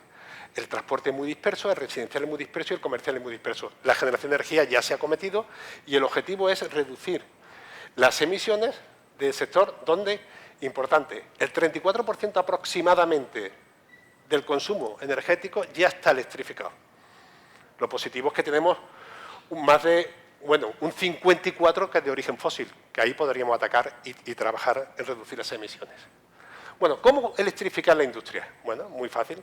Pues puedo ¿cómo electrificar descarbonizando la industria? Comprar electricidad descarbonizada, electrificar procesos térmicos. Vicente ha hecho una exposición de muchos de los procesos que se podrían electrificar e incorporando moléculas verdes que requieren, evidentemente, una electrificación dentro del valor añadido que tiene esa molécula verde. En la compra de electricidad puedes comprar a la red convencional, no tienes garantía de que esté descarbonizada, pero sí puedes comprar energía descarbonizada con garantía de origen. También puedes comprar, la ventaja, estas dos cuestiones, que el líquido, el mercado líquido, es cuestión de tener acceso a la red, compras tu electricidad, inconveniente, pues tiene precio variable. Si has comprado con garantía de origen, contribuye a la descarbonización y al compromiso y a la mejora de tu imagen ambiental, sostenibilidad y de gestión, pero estás sometido a las fluctuaciones de precios. Si quieres estabilizar y anclar el precio, tienes la opción de establecer lo que se conoce un instrumento que ya abogaba, ya se apoyaba en el informe Draghi o se apostaba por ello en el informe Draghi, que es lo que se llama PPA, el Power Purchase Agreement, que es una compra de energía en unas condiciones que suele ser interesante para ambas partes, tanto para el generador como para el productor. Aquí tenéis las motivaciones principales. La más esencial es que permite al generador pues, garantizar un precio estable. ¿Me quedan 5 minutos? Bueno, lo importante es que tienes un precio variable que es fijo para ambas partes y lo tienes estabilizado en el tiempo. ¿Vale? Ahí podéis ver también las principales ventajas. En esto también España tiene una ventaja diferencial. Los colores más claros son precios menores. En España el PPA solar está en unos 40 euros por megavatio y en el rango casi bajo también tenemos el PPA eólico a nivel europeo. Y además España es de los países donde mayor volumen de PPA se comercializa. El inconveniente de comprar en la red, lo que veíamos anteriormente. El coste de la energía supone un 46% y el resto de recargos, tasas, impuestos y servicios es un 56%, un 54%. Es decir, casi multiplicas por todo el precio de la energía en tu tarifa. Y eso encarece muchísimo. ¿Cuál es la otra opción? Bueno, aparte de las noticias que son constantes de la saturación de la red, de las dificultades, etcétera. Aquí estamos tranquilos porque de los 7 a 10 gigavatios que se espera que se puedan necesitar de aquí al 2035 en la zona de Huelva, Red Eléctrica se compromete que al menos al 2030 en la planificación de la red eléctrica se tienen garantizados. Bueno, hay otra opción también de un suministro estable a un coste razonable donde te puedes ahorrar ese 54% del coste adicional, que es con un PPA de autoconsumo directo. Y es donde Alter Enersum estamos trabajando ahora mismo.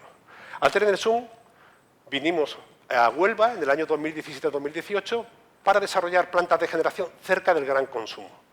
Y en aquel momento desarrollamos 2 plantas de 50 megavatios, que en aquel momento eran plantas de los gigantes, para lo que se estilizaba en aquel momento. Son las plantas Huelva 2020 y 2021, que cada una son de 50 megavatios pico, y trabajan aquí cerca de Huelva. Actualmente estamos desarrollando varios autoconsumos importantes, directos, aquí. Tienen la ventaja, como decía, de reducción de costes, sin inversión inicial, porque nosotros nos encargamos de la inversión completa y llegamos a un contrato a largo plazo con el consumidor final, que ofrecemos un precio razonable, muy competitivo, es la energía más competitiva que se puede ofrecer en este momento. La dificultad está en encontrar el espacio.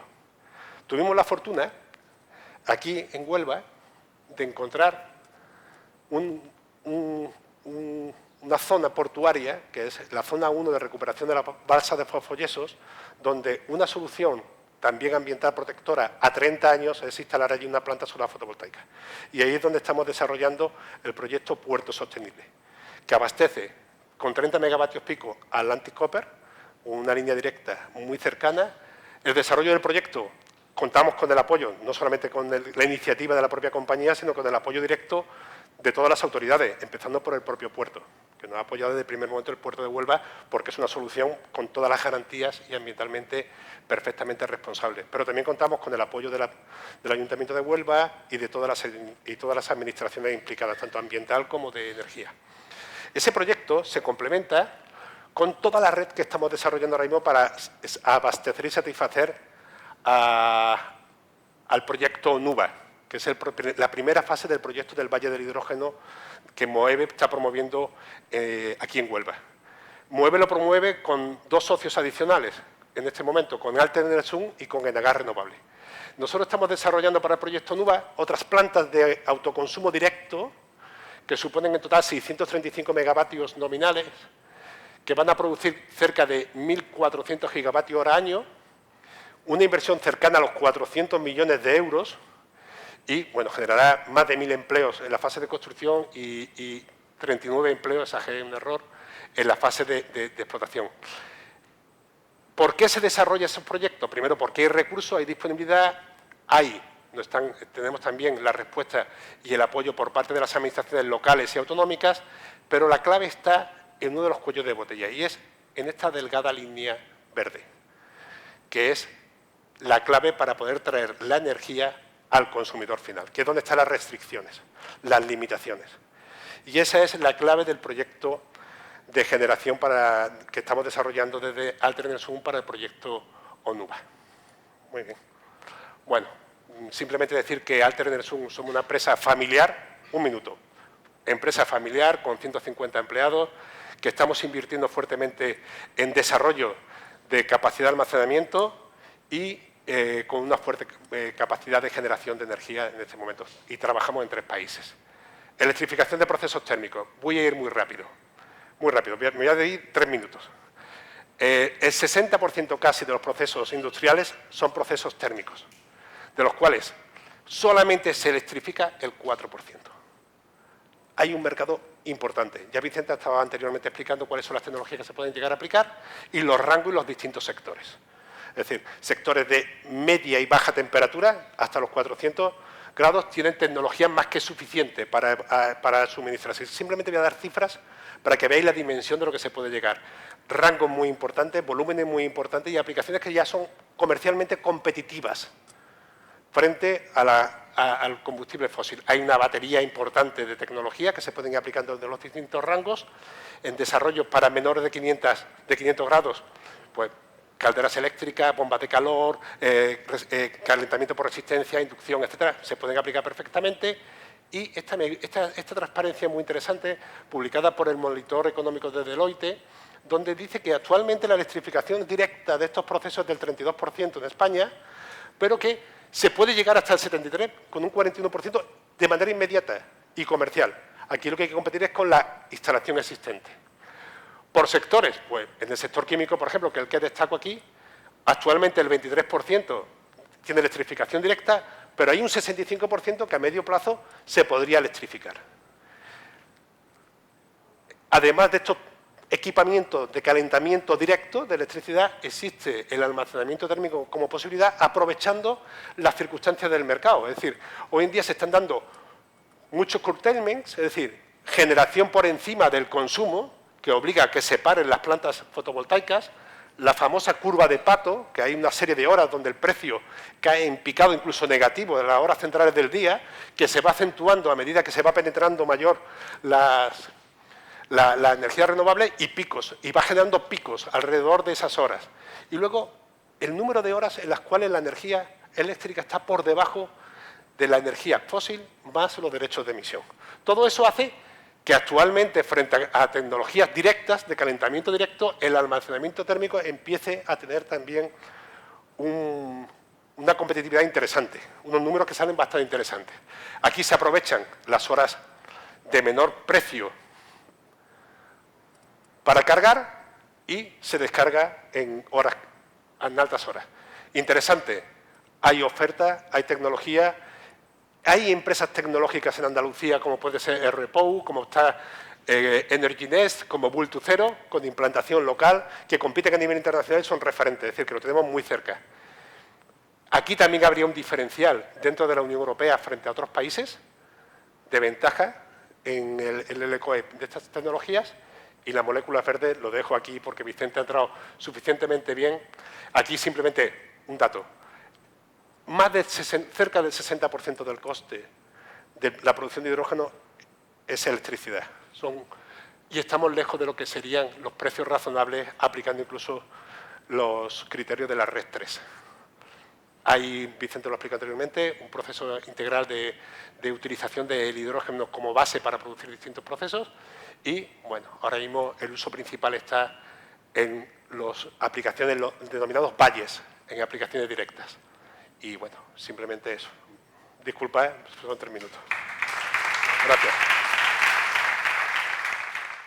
Los retos de la ingeniería y el control de grandes electrolizadores. Este es el tema con el que cerramos este primer bloque y para ello vamos a contar con alguien que tiene más de 22 años de experiencia en Moeve, Antonio González Camargo. Ha desarrollado una sólida trayectoria en el ámbito de las operaciones energéticas y la gestión de proyectos industriales. Durante 2 décadas formó parte del Departamento de Operaciones del Parque Energético La Rábida, participando activamente en proyectos clave como el reformado de naftas ligeras y la aplicación de capacidades de producción de destilados medios. En los últimos años, Antonio ha dado un paso más en su carrera al integrarse en el equipo de proyectos estratégicos de Moeve, donde contribuye a la coordinación y apoyo de las iniciativas de descarbonización de la compañía. Su trabajo refleja un compromiso constante con la innovación, la sostenibilidad y la evolución del sector energético hacia un futuro del que estamos hablando, más limpio y eficiente. En su intervención nos acercará a los desafíos técnicos y de control que acompañan a una de las tecnologías clave del hidrógeno verde. Antonio, cuando quiera. Pues muchísimas gracias. Nada, os voy a contar un poquito, ¿vale? Como ha dicho Camino, a lo que nos enfrentamos, como ha dicho Patricio, ¿no? Estamos colaborando con Arten Enesum por el tema de los 400 megavatios que tenemos en el proyecto NUBA, ¿no? Pero no voy a hablar del proyecto, voy a hablar un poco de cómo pone la ponencia, de los retos sobre el control de los electrolizadores, ¿vale? Para pasar aquí, vale. La electrolisis todos sabemos lo que es composición de la molécula de agua en hidrógeno y oxígeno. Y esa gráfica es un poco el corazón de lo que ocurre en el electrolizador, ¿vale? Intensidad de corriente frente a voltaje. Para poder romper la molécula de agua, que tiene unos enlaces bastante fuertes, se necesita una energía de activación mínima. No le echéis cuenta ahora mismo los 2 colores, ¿vale? Fijaros, por ejemplo, en el temperatura ambiente, 25 grados. Aproximadamente la temperatura de activación son 1,48 voltios. La energía mínima que se necesita para poder romper la molécula de agua. Pero para poder desarrollar la electrolisis no es esa la mínima, el mínimo voltaje que se necesita. Hay una serie de resistencias en el proceso que lo que hacen es que necesitemos mucha más energía, ¿vale? Hablaba Patricio del gran consumo y Vicente antes del gran consumo de electricidad, como sabéis, que se requiere para el proceso de electrolisis, ¿vale? Dentro de esos sobrepotenciales que se llaman, el principal o el que más influye en la rotura de la molécula de agua es el sobrepotencial ósmico, ¿vale? Hace mención a la resistencia de los materiales y los componentes que forman en sí lo que es el diafragma, en fin, lo que es el core del electrolizador, ¿vale? Y después existe otro sobrepotencial, que es el sobrepotencial de difusión, que se da a altas intensidades de corriente, ¿vale? Cuando tenemos alta intensidad de corriente, estamos a altas cargas, pues ahí se da la necesidad de superar también ese sobrepotencial, pero ese es menor que el ósmico. El ósmico es el más importante, el consumo de energía más importante que se da en los electrolizadores. Os decía, para una intensidad de corriente dada, un voltaje. Fijaros, aunque después lo comentaré, pero cómo Al aumentar la temperatura disminuye el voltaje, ¿vale? Pero una intensidad de corriente dada, con lo cual eso ya nos está indicando que el trabajar a más temperatura en un electrolizador facilita en cierta medida lo que es el proceso de electrolisis y la rotura de la molécula de agua, ¿vale? Los tipos de tecnología que actualmente, bueno, o que existen para desarrollar la electrolisis. Comentaba antes María del Mar que en 1836 se empezaba a hablar de catálisis. La electrolisis, el primer ensayo de electrolisis a nivel laboratorio se llevó a cabo el 1 de mayo de 1800, ¿vale? O sea, ya ha llovido, pero sí es cierto que a nivel laboratorio, a nivel industrial, pues no se ha ido desarrollando. Los primeros ensayos aparecen sobre 1920. Esas son las tecnologías que actualmente existen. Las más desarrolladas son las dos primeras, no están por orden. La alcalina está más desarrollada que la PEN. Es cierto que la PEN está avanzando muchísimo en los últimos años. Y la diferencia básicamente de unas a otras, el tipo de soporte que se utiliza, básicamente membrana, la diafragma, ¿vale? Dependiendo de los materiales que se utilicen, y las reacciones obviamente que se dan en cada uno del ano del cátodo, en cada una de las tecnologías, ¿vale? Pero bueno, la alcalina, como digo, la que más desarrollada está, la que se inició a desarrollar a nivel industrial, ¿vale? Y la PEN es cierto que está avanzando muchísimo, ahora después lo comento un poquito más adelante, y es la que mejor se adapta a un perfil renovable. Como decía Patricio, como el principal OPEX de una planta de electrolisis es la energía eléctrica, pues tener energía eléctrica barata es esencial para poder producir hidrógeno verde a coste bajo, y eso implica que necesitamos tener tecnologías que se adapten lo máximo posible al perfil renovable. No es que la alcalina no se adapte, pero sí es cierto que tiene tiene más ventajas la PEN frente a la alcalina, ¿vale? La electrolisis alcalina, que nos vamos a centrar un poquito al principio. La primera foto que veis arriba a la izquierda es como se iniciaron los primeros electrolizadores alcalinos, ¿vale? El diafragma que tenemos en medio, el ánodo y el cátodo, aparecían con cierta separación frente al diafragma. Conforme se ha ido aumentando, mejorando la investigación para aumentar la eficiencia, bueno, pues se ha desarrollado, se llama tecnología zero gap, ¿vale? Que el ánodo y el cátodo se pega lo máximo posible al diafragma. Eso lo que permite es que tengamos menos resistencia al proceso y el proceso de electrolisis se lleva a cabo con más facilidad. Se necesita menos energía o menos potencial y se libera o se disocia el agua con mayor facilidad, ¿vale? Arriba veis como se llama sándwich, ¿no? Lo que es el típico de un electrolizado, como si fueran sándwich al final, la rodaja de pan con el queso, el jamón york, ¿vale? Bueno, pues tenemos el diafragma, como os decía, el ánodo y el cátodo, que lo tenemos a ambos lados, y en la tecnología zero gap, que se pega lo máximo posible. La electrolisis alcalina, a diferencia de la PEN, que lo que tiene es una membrana, aquí tenemos un electrolito para favorecer lo que es la conductividad del proceso, para facilitar el proceso de electrolisis, ¿vale? Normalmente, o sodio, o sosa o potasa, perdón, y ahí veis una gráfica. Viendo la gráfica todo el mundo podría decir, jolín, pues parece que se alcanza mayor conductividad con la potasa que con la sosa, es cierto, pero también se necesitan mayores concentraciones, ¿vale? Hay suministradores o tecnólogos que utilizan sosa y otros que utilizan potasa, pero si veis con la potasa, en nuestro caso, por ejemplo, potasa, alrededor del 30% de concentración de la solución es cuando se alcanzan los mayores valores de conductividad, y son los valores típicos que se utilizan en el proceso. Oscilan, no están clavados en el 30% en el caso de la potasa, pero entre el 20 y el 30% se alcanzan los máximos, ¿vale? Lo mismo que os decía antes, fijaros la temperatura cómo influye. En este caso, en el mismo sentido que anteriormente. A mayor temperatura se consigue mayor conductividad en el electrolito, con lo cual nos favorece el trabajar a mayor temperatura, ¿vale? En ambos casos, tanto en la sosa como en la potasa. ¿Hacia dónde va la electrolisis alcalina? Pues, como todo, es muy importante el desarrollo, lo decía antes Patricio también, importantísimo la inversión para poder avanzar en tiempo rápido, porque si no hay competitividad, y ya lo decía, nombraba a los chinos y los turcos. Entonces, bueno, pues sí es cierto que este mundo está avanzando muchísimo en poco tiempo, pero también es verdad que hay, bueno, pues la tecnología, hace falta dinero para poder avanzar en esto. ¿Hacia dónde está yendo la tecnología alcalina, como veis ahí? Bueno, pues básicamente Se está trabajando en desarrollo de diafragmas y de catalizadores, bueno, de soportes con distintos materiales que nos permitan trabajar a mayor densidad de corriente y alcanzar un menor voltaje, ¿vale? Muy importante el tema de la degradación y el tema, bueno, básicamente las horas que dura o la vida útil, ¿vale? Es un campo importantísimo. Ahí es donde nos encontramos hoy día en el proceso de electrolisis el mayor cuello de botella.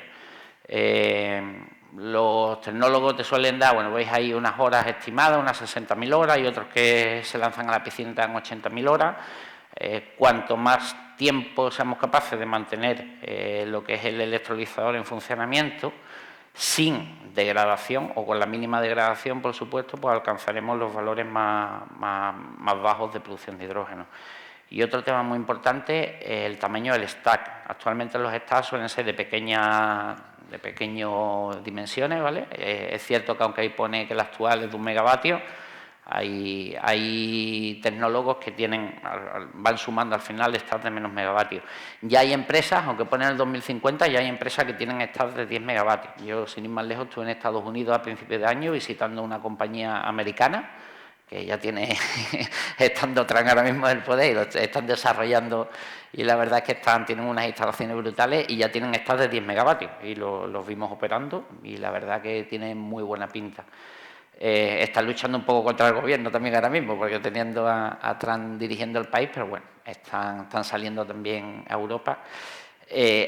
Ahí está basado ahora mismo, bueno, al final aumentas el stack, disminuyes componentes, tienes, pues lógicamente, menos riesgo de tener fallos, ¿no? Porque tienes menos equipo que ir sumando stacks de cierta... de pequeñito, que son stacks pequeños, ¿vale? Y sumando hasta conseguir los megavatios. Esto hace que las instalaciones, además, hoy día, para conseguir cierta capacidad industrial, pues sean grandes. Nosotros, por ejemplo, en el caso de 400 megavatios en UVA, pues las instalaciones que necesitamos son bastante grandes, ¿vale? Porque no son estas de 10 megavatios, ojalá son estas pequeños, y hay que ir sumando hasta conseguir los 10 megavatios, ¿vale? Bueno, pues eso es un poco respecto a la tecnología alcalina, como digo, la más madura a nivel industrial, y es la que más se viene utilizando. Vale. La PEM, como os digo, la que está avanzando más rápidamente por su versatilidad y la facilidad que tiene para seguir el perfil renovable. Permite subir y bajar carga, aunque tengo que decir que yo, que vengo del mundo industrial, cuando empecé con este tema, vi la velocidad de subida, bajada, arranque y parada, me quedé alucinado. O sea, nosotros que estamos acostumbrados a unidades que tardamos, y mira, Jorge, en arrancar y parar, yo qué sé, pues, días, y estos se arrancan en minutos, ¿vale? Incluso desde frío. Suelen tener paradas frías, paradas calientes, pero incluso en frío, en el caso en media hora o 1 hora, los tienes arrancados. Y las subidas de carga son minutos, desde mínima carga, desde el tardado hasta máxima carga. Y cuando digo minutos, es mucho tiempo. La tecnología PEM, además, es muy rápida. Entonces, la diferencia de la PEM con la alcalina, después pongo una tablita de resumen. En este caso son membranas, ¿vale? En el otro caso hay un electrodo, y aquí el electrodo está en la membrana. Normalmente son de nafion, que es un material que se está utilizando actualmente, aunque en la Unión Europea hay cierto temor por los PFAs que parece que liberan, y están intentando que se desarrollen otros tipos de materiales, que los ponéis los PBI, ¿vale? Que son los polibencimidazoles, que es complicado de comentar, pero bueno, las nuevas vertientes de desarrollo están yendo hacia esos materiales para evitar la contaminación de los PFA. Abajo veis un corte como si cogiéramos el sándwich, ¿vale? Yo os decía, la diferencia aquí no hay electrolito, la propia membrana es la que tiene donde se produce la electrolisis, y ahí abajo veis un corte como si fuera cada uno de las partes del electrolizador PEM, y el corte, lo que es el 212', ese es lo que es la membrana, ¿vale? Ahí tiene el ánodo, el cátodo y la membrana en el medio, como si estuviera ampliado, ¿vale? Que os quedéis con eso, que en principio, bueno, el nafion es lo que se utiliza hoy día, pero se está trabajando por sustituir por otros materiales. Lo mismo, en este caso, ¿hacia dónde está yendo la tecnología PEM? El objetivo es el mismo, ¿vale? Trabajar sobre, en este caso, la membrana, como os decía, conseguir mayores intensidades de corriente, disminuir el voltaje, que al final es la energía eléctrica que necesitamos para romper la molécula, y aumentar tanto la vida útil, disminuir la degradación al final, indirectamente, y ir consiguiendo estas de más potencia, ¿vale? Para que no tengamos que ir sumando estas a la hora de conseguir potencia industrialmente, sobre todo a nivel de escala laboratorio no afecta, pero a escala industrial sí nos afecta muchísimo, ¿vale? Una pequeña comparación entre las ambas tecnologías, como os decía, aparte de la diferencia de la solución alcalina y que en uno necesitamos electrolito y en la PEN, ¿no? En la PEN tenemos la membrana, pues fijaros, la intensidad de corriente que se necesita en la PEN es superior que a la alcalina, ¿vale? Podría decir, jolín, pues una es mejor que la otra. Depende para lo que... Depende, era para que no se duerma la gente, ¿no? Que eso pues depende para lo que lo necesites, si necesitas un proceso más estable, si necesitas seguir un perfil renovable, dependiendo hacia dónde vaya dirigida la producción de hidrógeno. En ese caso, ¿vale? Y la vida útil, aunque hay poner la alcalina un poquito más baja que la PEM, pero actualmente están ambas más o menos, están equilibradas, ¿eh? Sí es cierto que existe muchísima incertidumbre a nivel industrial también, porque si os fijáis, no hay instalaciones a nivel industrial trabajando desde hace ni 10 ni 20 años, con lo cual cuando preguntas degradaciones, a los tecnólogos, los propios tecnólogos te garantizan 80.000 horas, pero tú dices, bueno, ¿y en qué te basas, no?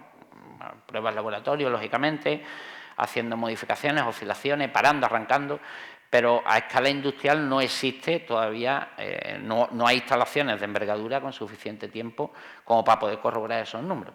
Los tenemos, ¿vale? Son números, ellos lo garantizan, desde luego, y pues nosotros, perfecto.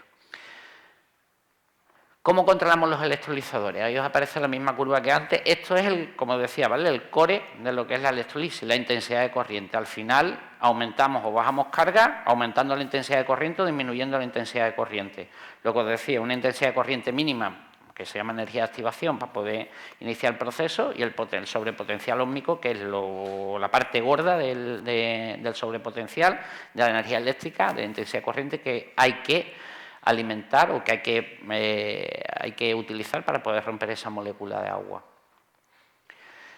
¿Cómo afecta la presión y la temperatura al proceso de electrolisis? Bueno, pues en la primera gráfica, la línea, bueno, lo veis ahí, la presión, ¿vale? La línea discontinua es cómo afecta la presión conforme vamos aumentando la presión. Si veis, por una intensidad de corriente dada, cualquier punto que cojáis, una intensidad de corriente dada, la línea roja es la base, por decirlo de alguna manera, y tienes un voltaje.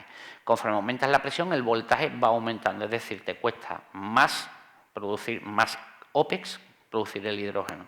Por esta regla de 3 puedes decir, jolín, entonces renta más operar el electrolizador a baja presión o utilizar electrolizadores de baja presión que de alta presión. Tienen también sus pros y sus contras. Al producir hidrógeno a alta presión te quitas etapas de compresión posteriores que dependiendo hacia dónde o para qué quieres utilizar el hidrógeno pueden ser importantes, pues si lo utilizas para movilidad pues necesitas muchas más etapas de compresión, pero hay que llegar a un equilibrio dependiendo para lo que quieres el hidrógeno. También es verdad que a más presión existe más riesgo de crossover, con lo cual también hay que barajarlo, hay que contemplarlo. ¿Y cómo afecta la temperatura? Pues conforme aumenta la temperatura, aunque esté la línea descendiendo, pero si veis, la línea verde son 20 grados, la moradita o la azul son 40 grados y la roja son 80. Conforme aumenta la temperatura para la intensidad de corriente dada, disminuye el voltaje, lo que os decía antes, ¿vale? Que lo veíamos en la gráfica anterior. Es más óptimo operar a más temperatura. Dicho esto, los tecnólogos son los que diseñan su sistema, no es que nosotros podamos operarlo a la temperatura que queramos, pero sí es verdad que es uno de los parámetros tremendamente importantes el seguir para optimizar el rendimiento. Y muy importante las curvas de la derecha, que son un poco, al principio parece que chocan.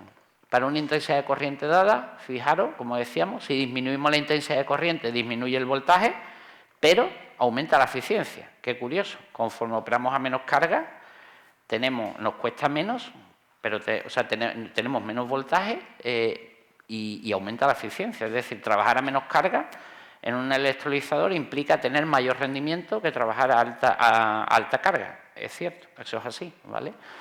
En eso se están basando muchos estudios en cómo invertir esa tendencia. Y lo mismo para la temperatura. Veis que la temperatura es el parámetro esencial, o uno de los parámetros esenciales, el esencial de la intensidad de corriente. Os digo, si os fijáis, ¿vale? Para una intensidad de corriente dada, el voltaje, si aumenta la temperatura, disminuye, y la eficiencia al aumentar la temperatura aumenta. Con lo cual, todo para un electrolizador dado nos está indicando que trabajar a más temperatura es el punto óptimo. O controlar, mejor dicho, la temperatura de diseño electrolizado, porque, insisto, no se puede trabajar a la temperatura que se quiera, ¿vale? En cuanto a variables operativas, lo acabo de mencionar, intensidad de corrientes, cómo controlamos el electrolizador, y la temperatura es una de las variables esenciales, ¿vale? en el trabajo del electrolizador.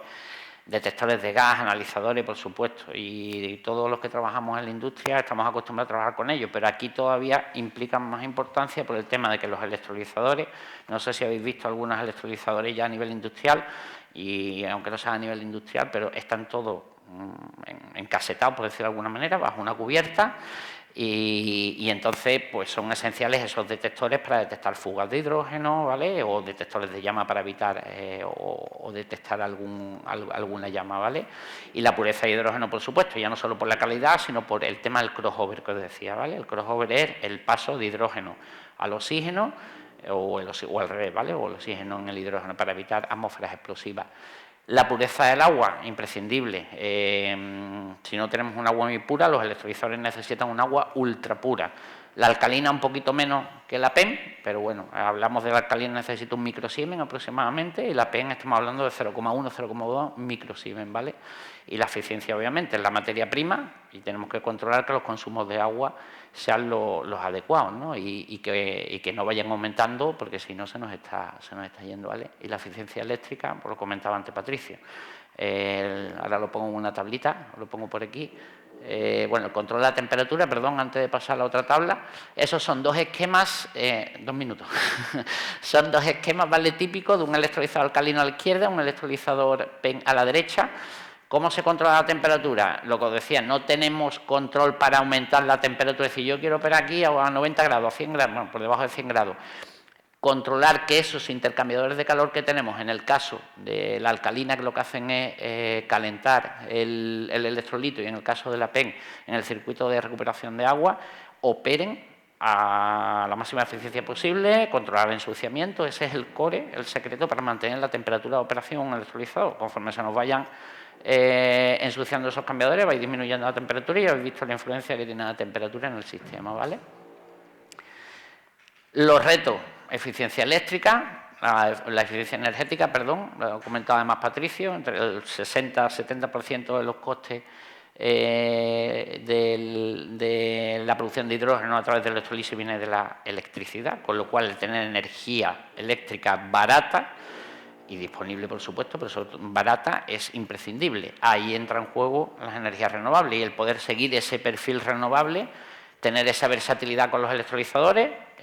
Por eso os decía, la PEM se está desarrollando muchísimo en los últimos años, porque es capaz de seguir el perfil renovable mucho más fácil o con más rapidez que la alcalina, que la alcalina también lo sigue, pero no es tan rápida, ¿vale? Son equipos muy elevados, el CAPEX de los electrolizadores son muy elevados.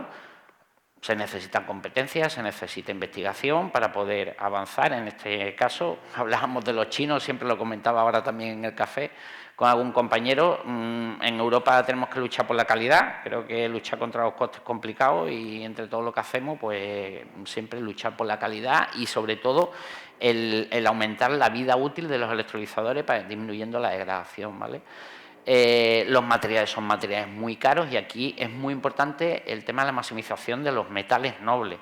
Todos los que manejamos catalizadores estamos acostumbrados a la recuperación del níquel, del platino en nuestros catalizadores. Aquí se recupera, pero ahora mismo una mínima parte. Es muy importante desarrollar sistemas de recuperación de esos metales, de las membranas, especialmente PEM, para poder volver a reutilizarlos en la fabricación de las membranas, ¿vale? Y, como decía, la degradación y la vida útil, que es lo esencial, el control del voltaje de cada celda, y el poder disminuir al máximo esa degradación, que hace alargar la vida y disminuye los costes muchísimo del hidrógeno, ¿vale? No tengo nada más que comentar.